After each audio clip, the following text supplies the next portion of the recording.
The Baltimore Ravens are early AFC North favorites for the start of the 2023 season. We talk about why and so much more coming up next year on this episode of Locked On Ravens.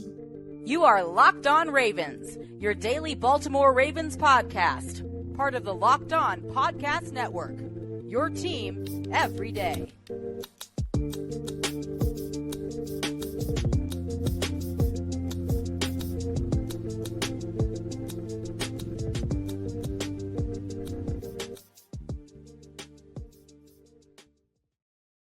Welcome into another episode of Locked On Ravens, your daily Ravens podcast. I'm your host, Kevin Oestreicher of Ravens Wire, here with you on the Locked On Podcast Network, your team every single day. Thank you so much for being here, making us your first listen every day on this show, free and available, all podcasting platforms, including over in video form on YouTube. And today's episode of Locked On Ravens is brought to you by LinkedIn. LinkedIn jobs to find the qualified candidates you want to talk to faster, but should job for free. LinkedIn.com/LockedOnNFL. That's LinkedIn.com/LockedOnNFL. To post your job for free, terms and conditions apply. We're a 5-day-a-week Ravens podcast here on Locked On Ravens, Monday through Friday, and more during the regular season when we do live streams every Sunday or whenever the Ravens play directly after their games. So be sure to subscribe on YouTube where you can get those live shows, or if you want to listen to it after the fact, or if you're an audio listener, be sure to subscribe Apple Podcasts, Spotify, anywhere you get your shows. Also in subtext, that'll be in the link,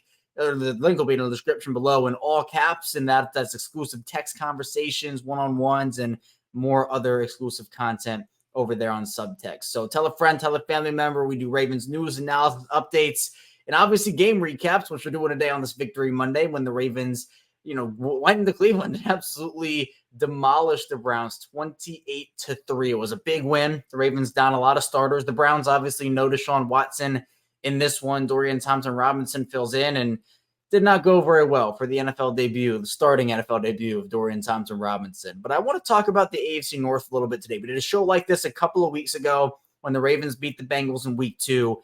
But I think it's even more relevant now. And it's not going to be obviously the exact same show. It's a different game here, different team. But we have more answers to questions, and we have more questions for a lot of these AFC North teams. And some of those answers aren't necessarily favorable. So we'll talk about all that here today, especially in the first part of the show where we'll dive more into the AFC North, why the Ravens, to me at least, are the early AFC North favorites. And I want to preface it by saying this is not me saying the Ravens have won the North. This is not me saying give the Ravens a division. Everybody else, there's no shot. Obviously, there's a lot of season left. A lot can change. But early to me, the Ravens feel like the best bet to be the AFC North favorites, and they should be at this point. So we'll talk about why. Then we'll just get into an overall recap of the game. Again, we did this during the live stream yesterday. So if you want to check that out as well, I highly recommend you do so for a more in-depth and extensive recap. Obviously, we'll recap it here too today. But then in the final part of the show, major takeaways, because a big thing for me is I like to give a month of the season. So week 4, that's the last week. And then once week 4 ends, I can start to say, well, these are either trends or they've been solved. So we'll talk a little bit about some takeaways I've had over the first 4 weeks for the Ravens today. So let's get into it. The AFC North.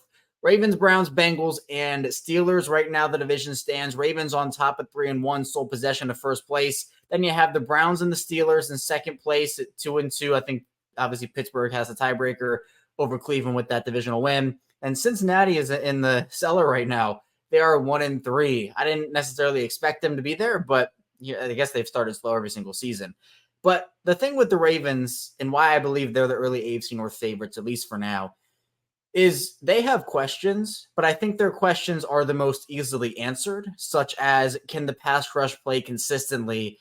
I think that hopefully will fall into place. And there are things that they can do that, aren't as big of a question. As example, for the Bengals, is their franchise quarterback healthy, and does their franchise quarterback need to go on IR? Essentially, what I think that would mean is punting their season this year. The Bengals made a huge mistake. It was a very big oversight by them. Jamar Chase was right. He should have gotten healthy. The Bengals should have put Joe Burrow on IR, and they're 1-3 right now. I mean, you could argue if Joe Burrow got put on IR, he could be back this week in week 5. The Bengals could have been 1-3 anyway without Joe Burrow, and then he comes back fully healthy and they can make a run late in the season. I think the Bengals, I don't want to call them done because I think that's very premature considering where we are in the season right now. But the Bengals offense looks pretty lethargic at this point. Joe Burrow does not look like himself whatsoever. And I think the Bengals should put him on IR. And I'm not saying that as, make the Ravens' lives easier. I'm saying it because he doesn't look like himself, and you're risking further injury with this thing lingering on. And just, it's not really worth it, in my opinion, when there's still a very long and successful career ahead for Joe Burrow. So that Burrow question is a lot harder to answer than the Ravens, which I think is, can the offense play consistently? Can they continue to build momentum offensively? Obviously, the Ravens have their own injuries they have to deal with. I'm not saying they don't. The big question for the Ravens is, can they stay healthy, and can they get guys back? I'm not saying it's not a factor for the Ravens, because it absolutely is. But I think we can cross the bridge of the Ravens now have the most solved quarterback position in the AFC North at this point, because I think Lamar Jackson, considering Burrow's injury, Lamar Jackson is the best quarterback to be fully healthy in this division right now, and is the best quarterback in the best position to win at this point. Because, again, in Cincinnati, Joe Burrow's injured, so he's not the best version of himself. In Pittsburgh, Kenny Pickett has a knee injury, and he looked really bad before that, but obviously, hopefully, Kenny Pickett's okay and everything. I haven't seen an update on the injury for him at the time of this recording, but if it's not Kenny Pickett for whether it's a couple weeks, couple months, the season, Mitch Trubisky steps in, and neither of those guys touch Lamar Jackson, regardless of who it is. Then for the Browns, it's, can Deshaun Watson get his shoulder right? And then the question for the Browns is, well, can Deshaun Watson get back to his Houston days? The Deshaun Watson move has not paid off in nearly any sense for the Browns so far. I mean, there's still time, obviously. The Browns have him for plenty of money over the next couple of seasons. But to me, it feels like the Ravens have been the most consistent AFC North team early, even if there was a loss of the Colts last week, even if there has been some sloppiness, they have to clean that up. I just have the most trust in the Ravens over a full season, continuing to just knock out problems and knock out questions. I'm not saying they're going to be a perfect football team. I'm not saying they're not going to lose a game for the rest of the season. Those are both very unrealistic. But I do think that with the way they have structured their team, if there are no big season-ending injuries, like losing Marlon Humphrey for the season would be big. Losing, obviously, Lamar for the season would be big. Mark Andrews, et cetera, and knock on wood, obviously none of that happens.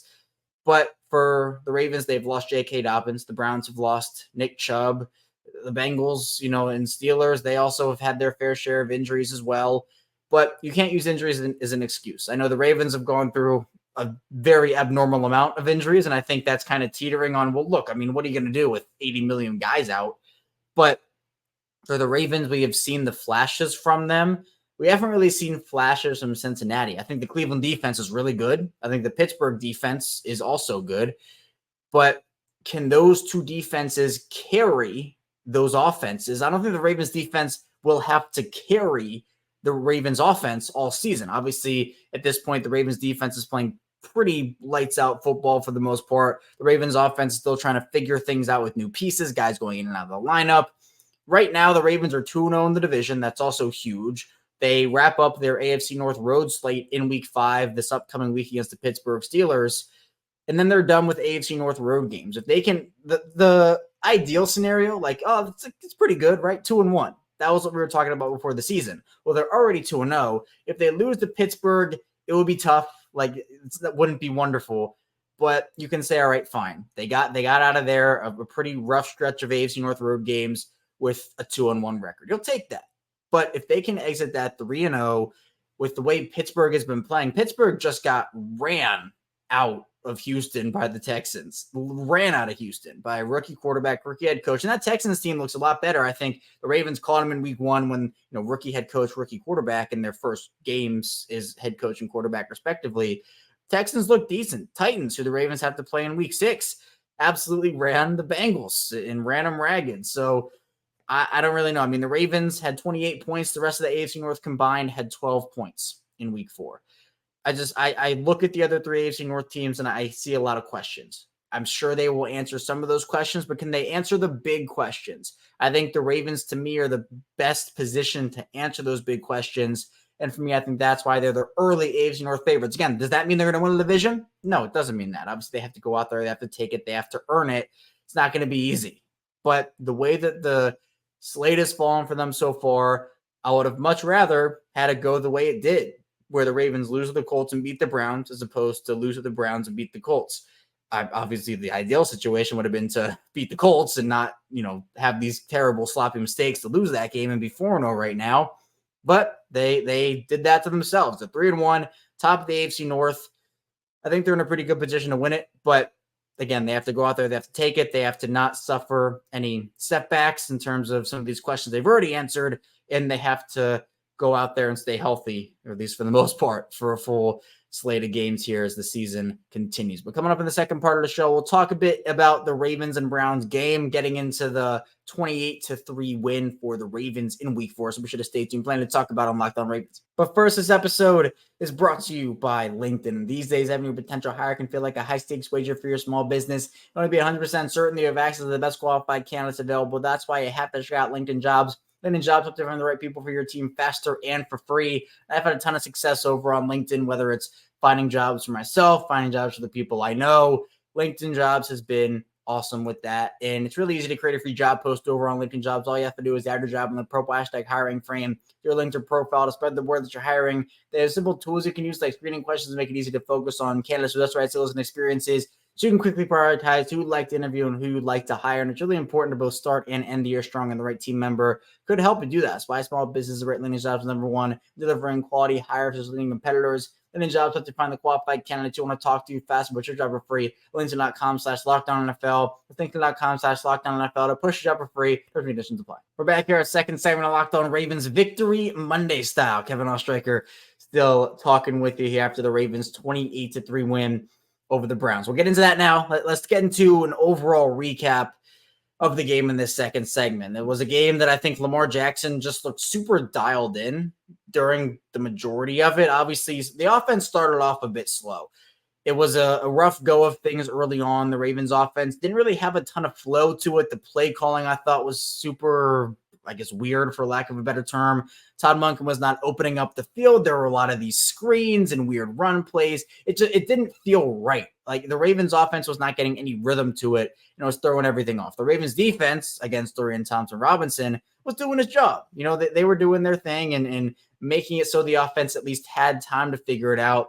And they especially helped out their offense when Arthur Millette did a tip drill interception to Brandon Stevens, and Amari Cooper tried to get to him. And Brandon Stevens, I think, initially was just going to, give up on the play and stay down. But he got up just before Amari Cooper would have touched him down, returned it 50-plus yards. And the next play, the Ravens get into the end zone with Lamar Jackson. There was a botched handoff between Lamar and Justice Hill that led to a Cleveland turnover. Cleveland got the ball back, but couldn't do anything with it. I never really felt threatened in this game, personally watching it, by the Cleveland offense. I think Dorian Thompson-Robinson has some intriguing traits and tools to be a good quarterback in the next couple of seasons, but he's going to need some time, as we saw in this game. But let's start with the Ravens offense. Lamar Jackson, 15 of 19, 186 yards, 2 touchdowns, no interceptions. Also had 9 carries, 27 yards, and 2 scores. There was actually his first career game with both 2 passing touchdowns and 2 rushing touchdowns. I would have thought he would have had that record by now, but apparently not. He looked really dialed in, had that one drive in the second quarter right before the half where it was dot after dot after dot after dot to Melvin Gordon. He had a really good just drop in the bucket throw that Melvin Gordon actually almost dropped the ball, but he caught it right with the fingertips. It was literally the perfect spot. There was a throw to Nelson Aguilar that Nelson Aguilar wasn't able to drag his feet in the end zone for a touchdown. I think it will be the talk of social media today. I didn't see a clip of it last night, but I think it will be the talk of social media today. So we'll see if my prediction comes true. But then he throws the ball to Mark Andrews in the end zone over a couple Cleveland defenders for a touchdown. He looked comfortable in this game. And now it was interesting because, again, Myles Garrett got pressure. So Darius Smith and the Browns defensive line, they were able to get to Lamar. They brought him down 3 times at the end of the day.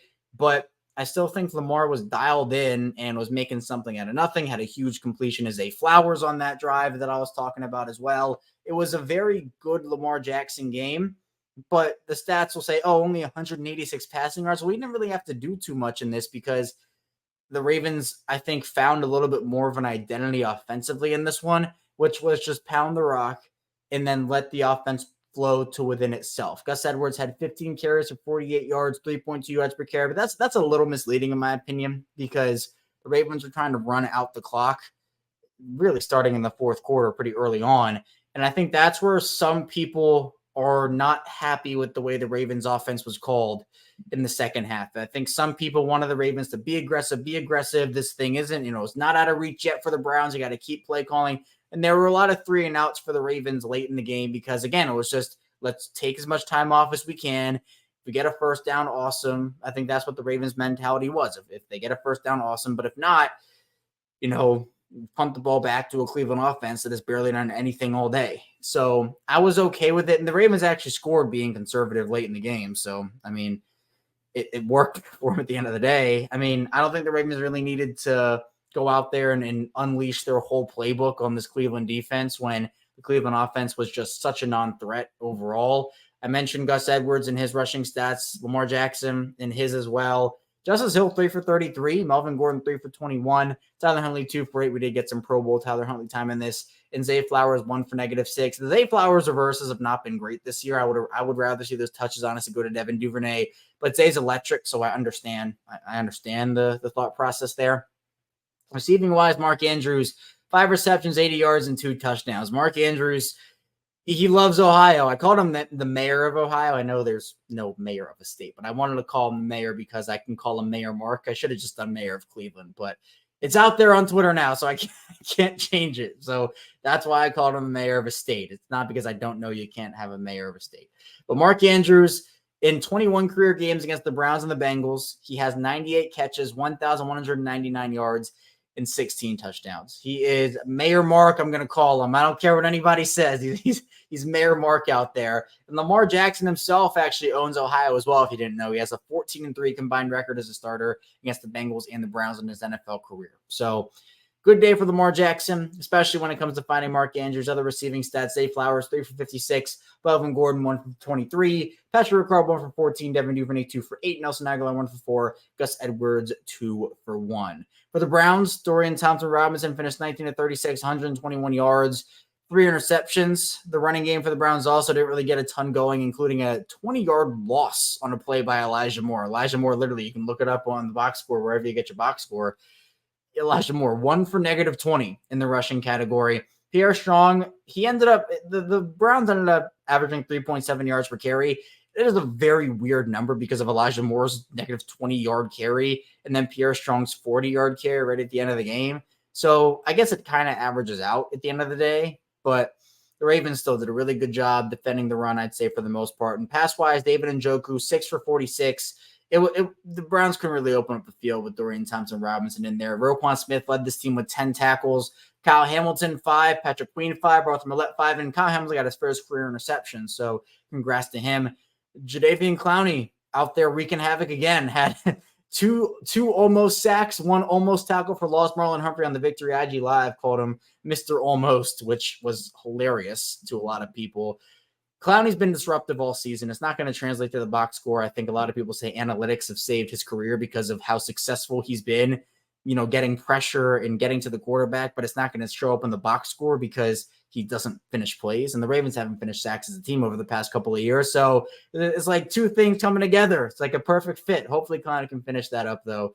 But it was a really solid day for the Ravens defense. It was a great day, honestly, for the Ravens defense. They only allow the Browns 2.6 yards per play as a whole, 1.8 yards per pass, hold them to 4 of 16 on third down. The Browns actually won the time possession battle, but that Cleveland defense was not used to being out there because they had such a dominant start to the season over their first 3 weeks that, they were out there for, again, 29 minutes, 50 seconds, which is a lot more than they were used to over those first 3 games. So the Ravens did have 8 penalties for 92 yards. Want to clean up the sloppiness there. I was, some penalties here, some penalties there, but I think overall this was a very solid game. The Ravens go 4 for 4 in the red zone, which is like their red zone offense has been pretty decent this year, which is such a switch up from what happened last year for them. So a huge 28-3 win for the Ravens.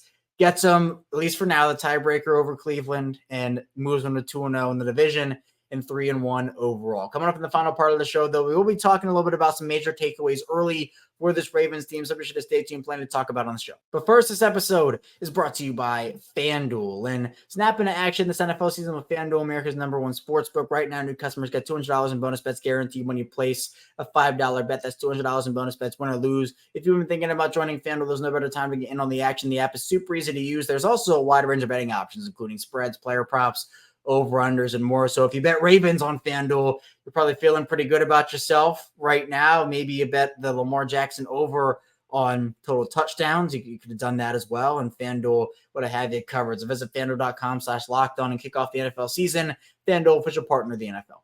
We are back here. It's our final segment of Locked On Ravens Monday edition. Kevin Oestreicher still here with you. We're a 5-day-a-week Ravens podcast. Again, just a reminder, so be sure to subscribe on YouTube, follow along in audio form, anywhere you get your podcasts. Also subscribe on Subtext. It's been really awesome building the communities up for not only the show in audio form and video form, but Twitter community, Subtext community. We have a lot of different communities here, and whether you're a part of one of them or a part of all of them, I really appreciate all your support here that you've given me over the years. Back in August of 2019 when we started that. And actually in that August of 2019 season, I said this on the live show, but in that August of 2019 season, we were all talking right around then, can the Ravens be a consistent team? And they lost 2 straight games, week 3 and week 4. That week 4 game was the Cleveland Browns. The Ravens played the Browns in week 4 this time around, and it did not go that way. They won the game and won it pretty handily. So shout out to them for doing that. But as I alluded to at the top of the show, for me, I feel like it's too early to overreact to things in the first couple weeks of the season. I like to give things the first month, and then I say, you know what? These aren't necessarily overreactions anymore because we've seen them either consistently or they've been solved or they're not consistent for a month, for 4 weeks. So some of the things that I can take away from the Ravens so far, I think the offense still is not ready to reach its full potential. They've been working at it. There have been encouraging signs every week. I think week 3 was a bit of a step back from them, considering what they did in week 2 and even the later stage of that week 1 game against Houston. But the Ravens will still need probably until midseason, maybe even a little bit further than that because of the injuries they've gone through to get to their full final form of offense, because you're shuffling guys in and out of the lineup, and that can have consistency issues. Like we saw back in 2021 when the offensive line, I think in training camp, had 1 guy or 2 guys out every single day, and it took the offensive line a little bit to gel over the start of that season. It's kind of the same thing where, Rashad Bateman's out for a week. Odell's been out for a couple. They just got Tyler Linderbaum back. Ronnie Stanley's probably coming back at some point soon. So you just got to get your guys in there for a little bit and get everything up to speed. But I think for the Ravens, the thing that I've taken away is that I think they want to open up the field. They're just trying to find ways to do it. I think in week 3, the Colts kind of boxed in what the Ravens wanted to do deep. And that also had to do with the fact that Odell didn't play. Rashad Bateman had his hamstring tighten up on him. So there was that aspect of it. But the Ravens do need to open up the field in order to be successful on offense. You can work the middle of the field all you want to, work the short and intermediate routes all you want to. But this Ravens offense is at its best when you can send Zay Flowers deep or send Odell or Rashad or whoever deep and force the defense to send bodies there. That opens up the run game. It opens up the short and intermediate game in itself. The screens have not been wonderful early on. And look, when have the Ravens been a great screening team? It's been maybe decades since they've been a good screening team. But that even opens it up because that will force teams to either play guys off and make sure there's enough room for their corners to get a start with those receivers, play 2 high safeties instead of bringing 1 up into the box or bringing 1 up to the line. It gives you so many different options, and this allows the Ravens and Lamar Jackson to be a more free-flowing offense that just feels more natural. Like that first half against Cleveland, again, there was not flow to that. It felt like a bunch of jumbled play calls all in one, and it was kind of like what we saw in week 3 against the Colts. I think Todd Monken found an adjustment, which was just work with what's been successful for this team for so many years, but you also can work in the passes, which I think everybody is okay with that as long as the Ravens pick up yards, score touchdowns, and win games. Now, Lamar Jackson, that's not me saying Lamar Jackson's going to never throw and he's going to have, 18 pass attempts per game. No, there are going to be games where Lamar airs it out. This was a very unique circumstance in week 4 against Cleveland, where I just think that the Ravens overall didn't have to worry about the Browns offense because Deshaun Watson was out and their rookie quarterback was not giving them anything. So the Ravens I don't want to say pretty early on in the second half, but decently early on, started to just want to run the clock out and say, let's just get out of here as healthy as we can. So the Ravens offense shows potential each and every week, but I think the sloppiness still has been consistent enough where I can say it has been a trend where they've been sloppy in a different way each week. Week 1, it was the 13 penalties. Week 2, you had a couple more penalties in there that were pretty sloppy. Week 3, it was the ball security. Week 4 was a little combination of both. You just got to clean that up. And I think the sky's the limit for this offense. Defensively, I mean, what can you say about this defense? Roquan Smith is incredible.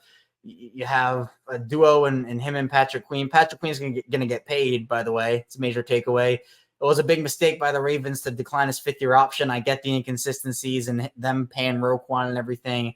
But having Patrick Queen on that fifth-year option for next year would have been very nice. So we'll see what ends up happening with Queen, but he has played lights-out football next to Roquan, and I'm super happy for him personally after, the career he had early on. No offseason workouts because he was drafted during the height of COVID. So he had to go in there without a ton of starting experience at LSU, and look where he is now. So great for him. Geno Stone is a player. He's going to get paid. Justin Madubuike probably going to get paid. The Ravens are going to probably lose a couple guys on defense in the offseason, but that's not to say we have to worry about the offseason right now. I think what my point is that they have a lot of guys that are playing at a very high level right now. And that's great because it's not just, they're going to lose all these guys in the offseason. It's they're helping this team win now.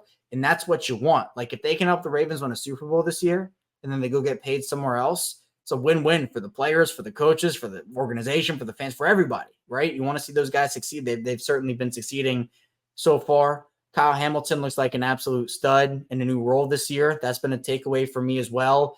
But the Ravens' depth in their roster, a big takeaway here is that I think the depth has stepped up every single week, and they've had to because of the injuries. But that's what makes it so impressive because, yes, they've played a rookie quarterback in his first start in C.J. Stroud. Yes, they've played Joe Burrow, who is not anywhere close to healthy in week 2.